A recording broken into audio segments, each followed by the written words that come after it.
இந்த பொண்ணு தாய் பாட்டி நாம நினைச்ச மாதிரி இல்ல, சரியான ஆளுதான். என்னக்கா பொண்ணு தாய் பாட்டியை போட்டு ஏசுதியா? நாம கேட்டோம்னு நமக்கு ஆசை ஆசையா சாப்பாடெல்லாம் எடுத்து தந்திருக்காவ.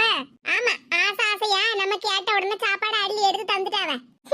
இத பார்த்தா ஒரு கல்யாண தம்பதியருக்கு வச்ச விருந்து சாப்பாடு மாதிரியே இருக்கு.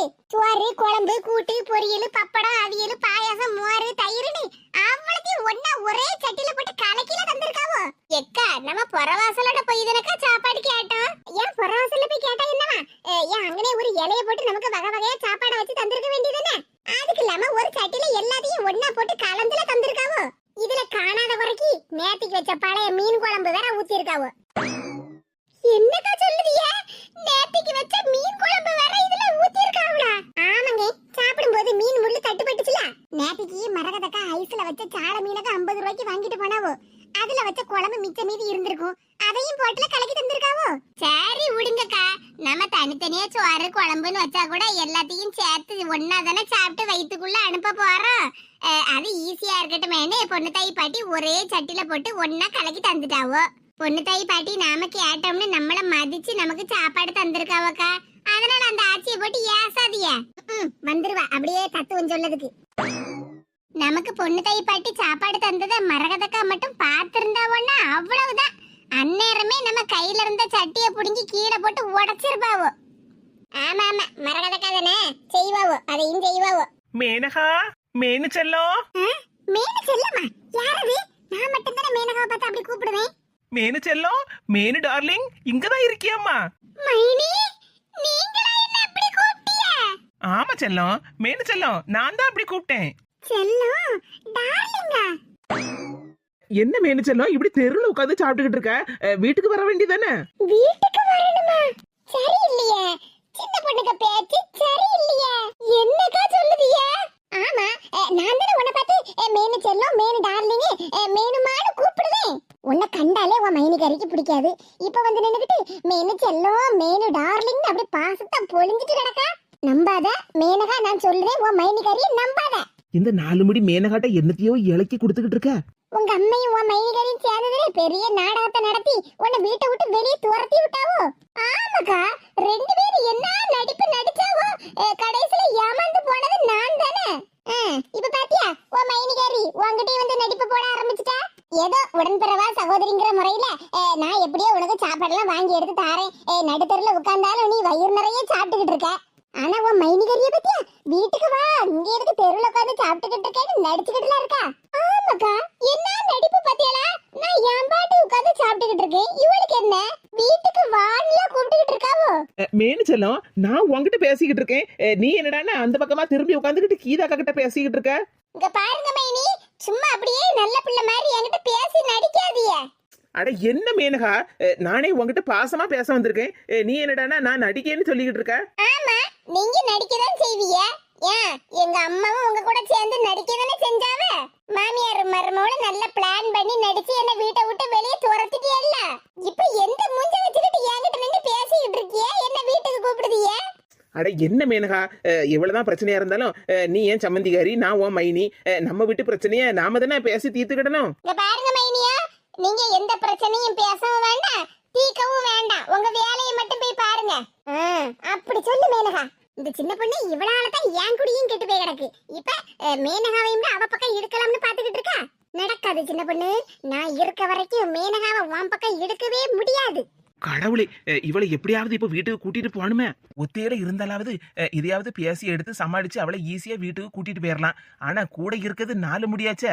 இவளா வீட்டுக்கு போகலாம்னு நினைச்சா கூட இந்த 4 முடி போக விடாத. இந்த சின்ன பொண்ணுக்கு சாமர்த்தியத்தை பாரு. சம்மந்திகார்ட்ட எப்படியாவது பேசி எடுத்து வீட்டுக்கு கூட்டிட்டு போயிடலாம்னு நினைச்சுக்கிட்டு இருக்கா. அப்ப நான் மட்டும் ஒத்தையில தெருவில் உட்காந்து சோறு தின்னுட்டு இருக்கணுமா? மேனகா, நமக்குள்ள 1008 பிரச்சனை இருக்கலாம். அதுக்குன்னு நீ ஏன் சம்மந்தி இல்லன்னு சொல்லிட முடியுமா? இல்லன்னா நான் தான் உன் மைனி இல்லன்னு சொல்லிட முடியுமா? ஆமா, சொல்லிட்டாவல. அதான் எங்க அம்மா வீட்டை விட்டு வெளியே போன்னு என்ன பார்த்து சொல்லிட்டாவல. அட என்ன மேனகா, நீ பெத்த தாய் சொன்னதெல்லாம் ஒரு பெரிய பிரச்சனையா நினைச்சுக்கிட்டு இப்பவும் அதே கோபத்திலே உட்கார்ந்துகிட்டு இருக்க. இங்க பாருங்க மைனி, எனக்கும் எங்க அம்மாவுக்கும் 1008 பிரச்சனை இருக்கும். நீங்க நடுவுல வராதீங்க. ஏமாடி, நான் ஒண்ணும் நடுவுல வரலம்மா. உன்னை வீட்டுக்கு எப்படியாவது கூட்டிட்டு போகணும் தான் வந்திருக்கேன். வா, வீட்டுக்கு போவோம். அத மட்டும் நீங்க கனவுல கூட நினைக்காதீங்க. நான் இங்கே தெருவுல உட்கார்ந்தாலும் உட்கார்ந்திருப்பேனே தவிர வீட்டுக்கெல்லாம் நான் வரவே மாட்டேன். இந்த கிறுக்கிக்கிட்ட எவ்வளவு நேரம் தான் பேசி தொலைய இருந்த இடத்த விட்டு நவர மாட்டக்காளா? எவ்வளவு சீக்கிரம் முடியுமோ பரிகாரத்தை சீக்கிரமா செஞ்சு முடிங்கன்னு வர ஜோசியக்காரர் என்னாச்சு சொல்லிட்டு போயிட்டாரு. எப்படியாவது பரிகாரத்தை பண்ணினாதானே குடும்பத்தில் உள்ள பிரச்சனையெல்லாம் சரியாகி நாங்க நிம்மதியா இருக்க முடியும். இதை இந்த கேணச்சிக்கிட்ட சொன்னா புரியுமா? ஓசில ஒரு சட்டி சோறு அந்த 4 முடி எங்க இருந்தோ வாங்கி கொண்டு கொடுத்துருக்கா. அதை தின்னுகிட்டுல இந்த பேச்சு பேசிக்கிட்டு இருக்கா. இவளை என்னத்தை சொல்லி சமாளிச்சு இந்த இடத்த விட்டு கிளப்ப? கடவுளே, ஒத்தையில இருந்தா கூட இவளை குண்டுகிட்டா தூக்கிட்டு போயிருப்பேன் வீட்டுக்கு. இந்த 4 முடியும்ல கூட சேர்ந்து உட்கார்ந்துருக்கு. என்ன பார்வதி பாட்டி திடீர்னு என்ன தேடி வந்திருக்கிய? எம்மாடி கீதா, உனக்கு விஷயம் தெரியாதா? என்ன விஷயம்? இப்படி மரத்தடியில உட்கார்ந்துகிட்டு ஒரு சட்டி பழைய சோத்தை உட்கார்ந்து தின்னுகிட்டு இருக்கிய? உன் வீட்ல அங்க நாட்டுக்கோழி குழம்பும் ஆட்டு எலும்பு சூப்பும்லாம் கொதிச்சிட்டு கிடக்கு. என்ன பாட்டி சொல்லுதிய? 4 முடி வீட்டுல நாட்டுக்கோழி குழம்பும் ஆட்டுக்கால் சூப்பும் கொதிச்சுட்டு கிடக்கா? சின்ன பொண்ணு, உன் சம்மந்தியாரிய வீட்டுக்கு கூட்டிட்டு போகணுமா வேண்டாமா? கூட்டிட்டு போகணும் பாட்டி. அப்ப நான் சொல்லதையெல்லாம் காது கொடுத்து கேட்டுட்டு பேசாம அமைதியா நில்லு. என்ன பாட்டி சொல்லுதிய? ஆமா, அதான் வனஜா 4 முடிக்க மாமியாரு 20 ரூபா மீன் வாங்கி 4 நாளைக்கு குழம்பு வச்சு திங்கப்பட்டவா. அவளா நாட்டுக்கோழி குழம்பும் ஆட்டுக்கால் சூப்பு வைக்க போறா. அப்புறம் ஏன் பாட்டி இப்படி சொன்னீங்க? கேள்வி மேல கேள்வி கேட்காத சின்ன பொண்ணு. உன் சம்மந்திகாரிய வீட்டுக்கு கூட்டிட்டு போகணுமா இல்லையா? ஆமா. இந்த 4 முடி இங்க இருந்தான்னா உன் சம்மந்திகாரி உன் கூட வீட்டுக்காக வருவா. உன் சம்மந்திகாரிய வீட்டுக்கு கூட்டிட்டு போகணும்னா முதல்ல 4 முடி அங்க இருந்து கிளப்பணும். பரிமளம் என்கிட்ட எல்லா விஷயத்தையும் சொன்ன. அதான் நான் உன் பின்னாடியே வந்தேன் பாத்துக்க. பாட்டி, சின்ன பொண்ணு, வாய பொழந்துகிட்டு இப்படி நிக்காம சாதாரணமா நில்லு. அப்பதானே நான் சொல்லப்பட்டதை எல்லாத்தையும் இந்த 4 முடிக்கு இருக்கி நம்புவா. சரிங்க பாட்டி, கண்டினியூ கண்டினியூ. வா மாமியா, என் வீட்ல வந்து உன்னை தேடிட்டு போனா பாத்துக்க. உனக்கும் உன் புருஷனுக்கும் நாட்டுக்கோழி குழம்பும் ஆட்டுக்காலி எலும்பு சூப்பும் நல்லா பிடிக்குமாமே உன் மாமியா சொல்லிக்கிட்டு இருந்தாளே. என்னக்கா, என்னாச்சு? ஏன் இப்படி கண்ணீரை விட்டு கதறுதிய? மேடிச்செல்லம், நான் எல்லார் வீட்ல உள்ள மாமியாரையும் பத்தி அலசி ஆராய்ச்சிட்டு நடந்தேன். ஆனா என் மாமியார் என் மேல என்ன பாசமா இருக்காவ பத்தியா? நான் அதை தெரிஞ்சுக்கிடாம இருந்துட்டேனே. என்னக்கா இப்படி சொல்லுதிய? ஆமா, எங்க மாமியார் எனக்கும் என் வீட்டுக்காரருக்கும் பிடிக்கும்னு நாட்டுக்கோழி குழம்பு ஆட்டுக்கால் எலும்பு சூப்பு வச்சுக்கிட்டு இருக்காவளா. அது தெரியாம இப்படி நடுத்தெருல உட்கார்ந்துகிட்டு பழைய சோத்தை தின்னுகிட்டு இருக்கேன் பாத்தியா? இந்த மேனிச்செல்லம், இந்த சட்டி சோத்தையே நீயே வச்சுக்க. என்னக்கா இப்படி சொல்லுதிய? உங்க மாமியார் உங்களை வீட்டை விட்டு வெளியே துரத்தி விட்டுட்டாவல்ல? ஆமா மேனிச்செல்லம், எந்த வீட்ல தான் மாமியார் மருமக பிரச்சனை இல்லாம இருக்கு. எங்க மாமியாருக்கு என் கூட பேசணும்னு நினைப்பு வந்துட்டு. ஆனா எங்க மாமியார் கூச்ச சுபாவம் பத்தியா? அதனால நேரடியா என்கிட்ட வந்து பேச மாட்டாவோ. அதனாலதான் எனக்கு பிடிச்ச குழம்பு சூப்பு வச்சிருக்காவோ. அத நான் மனசார புரிஞ்சுக்கிட்டு நான் என் மாமியார் கூட போய் பேச போறேன். ஏக்கா, என்னக்கா நீங்க என்னமோ உடன்பிறவா சகோதரி உன் கூடவே இருப்பேன்னு சொன்னீங்க. இப்ப சட்டி சோத்தையும் கையில தந்துட்டு மாமியார் கிட்ட போய் பேச போறேன்னு சொல்லுவீங்க. அது உனக்குன்னு உன் மைனிகாரி இருக்கா, உன் மாமியார் இருக்கா, உன் புருஷன் இருக்கா, உங்க அண்ணனும் இருக்காரு. ஆனா எனக்குன்னு என் மாமியார் மட்டும்தானே இருக்காவோ. கிடைச்ச வாய்ப்பை நழுவ விடக்கூடாது மேனகா. சுவையான நாட்டுக்கோழி குழம்பும் ஆட்டுக்கால் சூப்பு இருக்கும்போது நான் அந்த சட்டி சோறு பழைய சோறு எனக்கு திங்கணும். சரி மேனகா, சந்தோஷமா மரத்தடியில உட்கார்ந்து காத்தாட இந்த சோத்தையெல்லாம் தின்னேன்னா நான் போயிட்டு வரேன். எக்கா, அக்காவாது சொக்காவாது போட்டி தூர. பார்வதி பாட்டியோ, எங்க மாமியாரு எப்படியும் நாட்டுக்கோழி எங்க இருந்தாலும் களவான் இருப்பாவோ. ஏன்னா எனக்கும் என் மாப்பிளைக்கு திருட்டு நாட்டுக்கோழி குழம்பு தான் ரொம்ப பிடிக்கும் பாத்துடுங்க. அப்படியா? ஆமா, வனஜாவும் அப்படிதான் சொன்னா பாத்துக்க. சரி பாட்டியா, நீங்க சொன்ன தகவலுக்கு ரொம்ப நன்றி. நான் இப்ப வீட்டுக்கு போறேன். ஆனா வீட்டு பக்கம் மட்டும் வந்துடாதே என்ன? கோழி குழம்பு சூப்பு எங்களுக்கே பத்தாது. அப்புறம் நீங்க வந்தீங்கன்னா உங்களுக்கு வெறும் சட்டி தான் கிடைக்கும். ஆமா, இவா சோறு தருவான்னு தானே நான் சோறு திங்காம காத்து கிடக்கேன். போட்டி போ, நாட்டுக்கோழி குழம்ப உன் மாமியா கிட்ட கேளு. அவ உன் காலை முறிச்சி அடுப்புல வைப்பா. பார்வதி பாட்டியோ, 4 முடியா இருந்த இடத்துல இருந்து கிளப்பிட்டியல. ரொம்ப தேங்க்ஸ் பாட்டியோ. சின்ன பொண்ணு, இட்ஸ் மை ப்ளஷர். ஓஹோ, பாரு பாட்டி, இங்கிலீஷ்ல பின்றியல. ஆமாடி, பின்ன நாங்கலாம் பேசண்டமா. சரி சின்ன பொண்ணு, மீட் யூ நெக்ஸ்ட் டைம். சரி பாட்டியோ. Parimala, I come your home. எப்பாடா எப்படியோ பார்வதி பாட்டி ஹெல்ப் பண்ணி இந்த 4 முடிய இருந்த இடத்த விட்டு கிளப்பிட்டாவோ. மேனு செல்லம் போலாமா? 4 முடி உன்னோட உடன்பிறவா சகோதரி. ஆனா நான் உங்க வீட்லயே இருக்கப்பட்ட உன் மைனிகாரி. நெஞ்சுக்குள்ளே இன்னாருன்னு சொன்னா புரியுமா?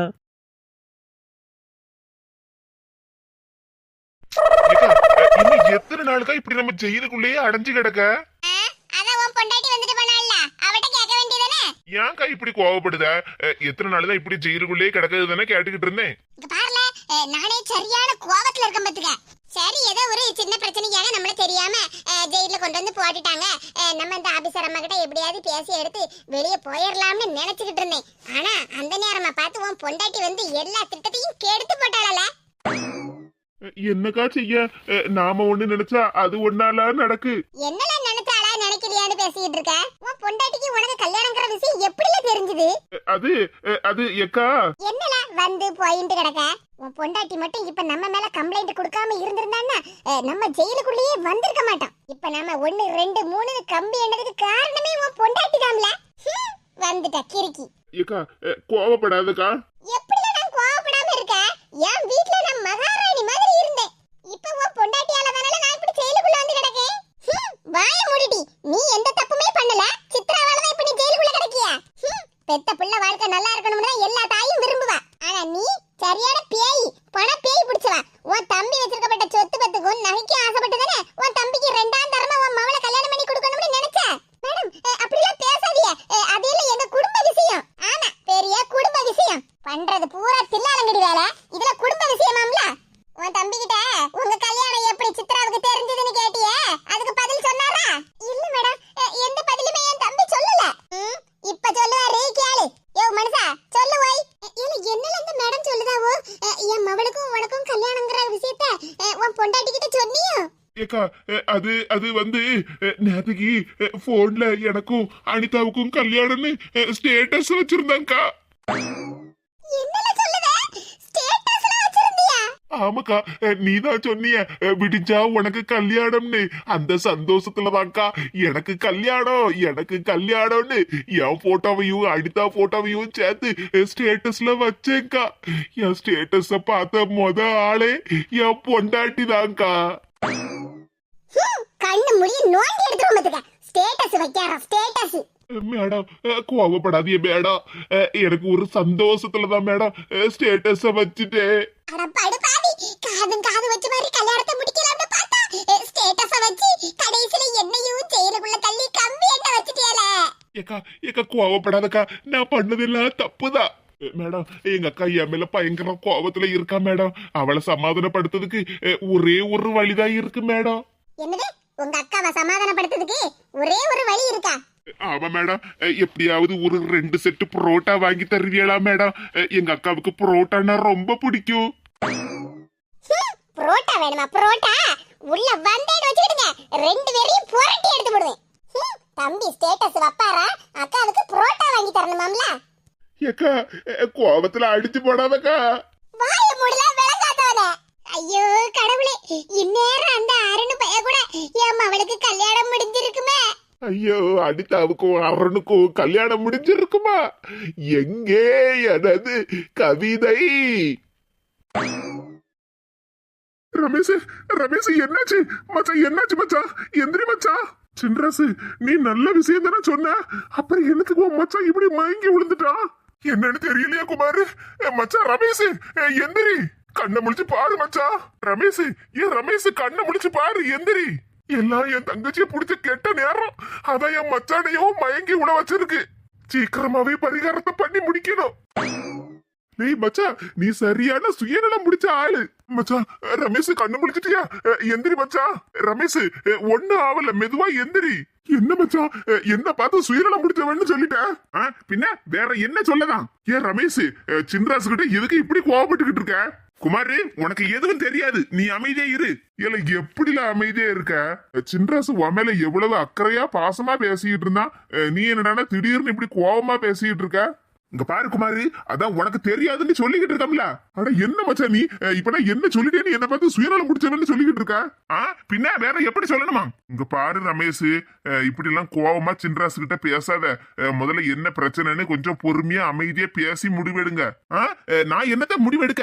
அதான் என்ன ஒரு மனுஷனாவே யாரும் மதிக்கிறது கிடையாது. அதான் அவரே முடிவெடுத்துட்டு வந்து நிக்கார. அட என்ன மச்சான், நீ வா போன்னு பேசிக்கிட்டு இருப்ப, இப்ப அவரு இவருன்னு பேசுத? அப்படிதான் பேசுவேன், அப்படித்தான் பேசுவேன். ஏன் ரமேஷ், உனக்கு என்னதான் ஆச்சு? உனக்கு கல்யாணம் முடியதுக்கு முன்னாடில இருந்தே 2 பேரும் ஒரே ஆபீஸ்ல தான் வேலை பார்த்துக்கிட்டு இருக்கிய. ஒருத்தருக்கு ஒருத்தர் மச்சான் மச்சான்னு சும்மா விளையாட்டா கூப்பிட்டுக்கிட்டு இருந்திய. அதுக்கப்புறம் சின்ராசு தங்கச்சிய கல்யாணம் பண்ணி உண்மையாவே 2 பேரும் மாப்பிள்ள மச்சானா மாறிட்டிய. அவ்வளவு ஒத்துமையா இருந்துகிட்டு இப்ப திடீர்னு சின்ராச பார்த்து கோவப்பட்டு பேசிட்டு இருக்க. அதுதான் நான் பண்ண முதல் தப்பு. இல்ல எதை சொல்லுத? இவர் தங்கச்சியை நான் கல்யாணம் பண்ணினேனே, அதுதான் என் வாழ்க்கையில செஞ்ச முதல் பெரிய தப்பு.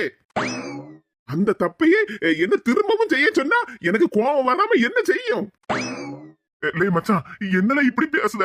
பரிகாரம் பண்ணினா எல்லா பிரச்சனையும் சரியாகும்னு சொன்னாரு ஜோசியக்காரரு. அதனாலதானே அதை பத்தி உங்ககிட்ட பேசுனேன். ஆமா, பரிகாரமா, பெரிய பரிகாரம். முதல்ல உன் தங்கச்சிய கல்யாணம் பண்ணினதுக்கே நான் என்ன பரிகாரம் செய்யணும்னு தேடி அலசி ஆராய்ஞ்சிட்டு கிடக்கு. இப்ப பரிகாரம்னு திரும்பவும் உன் தங்கச்சியவே கல்யாணம் பண்ண சொன்னா அது என்ன நியாயம்? இங்க பாரு மச்சான், நான் கோவத்துல ஒண்ணு அவர் இவருன்னு சொன்னாலும் நீ என்னைக்குமே என்னோட பாசமான மச்சான் தான். என்னல மாத்தி மாத்தி பேசிட்டு கிடக்க? என்ன செய்ய, எல்லாம் என் நிலைமை. மச்சான், பரிகாரம் பண்ணினா எல்லா பிரச்சனையும் சரியாயிரும் மச்சான். பத்தியா மச்சான் சொன்ன உடனே திரும்பவும் பரிகாரம் பரிகாரம்னு சொல்லிக்கிட்டு இருக்க. உங்க வீட்டோட மாப்பிள்ளையா நான் இப்ப 1 மாசம் வந்து இருக்கும்ல, அந்த தைரியத்துல தானே நீ என்கிட்ட வந்து இப்படி பேசிக்கிட்டு இருக்க. இவன் நம்ம வீட்டோட மாப்பிள்ளையா தானே இருக்கான், அதனால நம்ம என்ன சொன்னாலும் இவன் கேப்பாங்கிற ஒரு நினைப்புல தானே என்கிட்ட வந்து இப்படி பேசிக்கிட்டு இருக்க. ஐயோ கடவுளே, இந்த ரமேஷ பத்தி நான் என்னத்த சொல்ல? நீ ஒண்ணு சொல்லாண்டா, இவன் தங்கச்சிய கல்யாணம் பண்ணது நானாக்கும். அதனாலதான் நான் இப்படி புலம்பிக்கிட்டு இருக்கேன். நீ கல்யாணம் பண்ணியிருந்தா இந்நேரம் நீ புலம்பிக்கிட்டு இருந்திருப்ப. உன் தங்கச்சிய கல்யாணம் பண்ணி நான் எவ்வளவு கஷ்டத்தை அனுபவிச்சுக்கிட்டு இருக்கேன்னு உனக்கு தான் தெரியும். எல்லாம் தெரிஞ்சிருந்தும் மறுபடியும் திரும்பவும் என்ன அதே பாலுங்கடத்துல தள்ளி விடலாம்னு நினைக்க பாத்தியா? நீதான் பெரிய துரோகி. என்ன மச்சான் இப்படி பெரிய பெரிய வார்த்தை எல்லாம் சொல்லுத? நான் என்ன உனக்கு துரோகியா? ஆமா, நீதான் துரோகி, என்னோட முதல் எனிமி. இனிமேல் உன் மூஞ்சிலே நான் முழிக்கவே மாட்டேன். ஐயோ மச்சான், மச்சான் பரிகாரம். ஆட என்ன இந்த ரமேஷ் பையா இப்படி ஓடி போயிட்டான்? சின்ராசு கவலைப்படாத, உன் மச்சான் வெளியே எங்கேயும் போயிருக்க மாட்டான். இங்கன்னா பக்கத்துல உள்ள டீ கடையில தான் நின்றுட்டு இருப்பான். வா போய் டீ குடிச்சுக்கிட்டே அவனை எப்படியாவது பேசி சமாதானம் பண்ணி உன் கூட நான் அனுப்பி வைக்கேன். சரி குமாரி, இந்த நன்றி நான் என்னைக்குமே மறக்க மாட்டேன். அவன்கிட்ட பேசி எடுத்து சமாதானம் பண்ணி முடிக்கிறதுக்கு முன்னாடி நான் ஒரு 5-6 டீ குடிச்சிருவோம் பத்துக்க. அதனால எல்லா டீயையும் உன் அக்கௌண்ட்லயே எழுதிக்க. என்ன முடிச்சுக்கிட்டு நிக்க? அப்புறம் அவன் டீ கடையை விட்டு வேற எங்கேயாவது போயிட போறான். வா போவோம். அட பாவிகளா, இந்த மச்சான் என்ன பார்த்து துரோகின்னு சொல்லுதான். இந்த குமார் பையன் 5-6 டீய குடிப்பே உன் கணக்குல எழுதிக்கிடுதேன்னு சொல்லுதான். இன்னும் பரிகாரம் முடியதுக்கு முன்னாடி என்னென்ன நடக்க போகுதோ?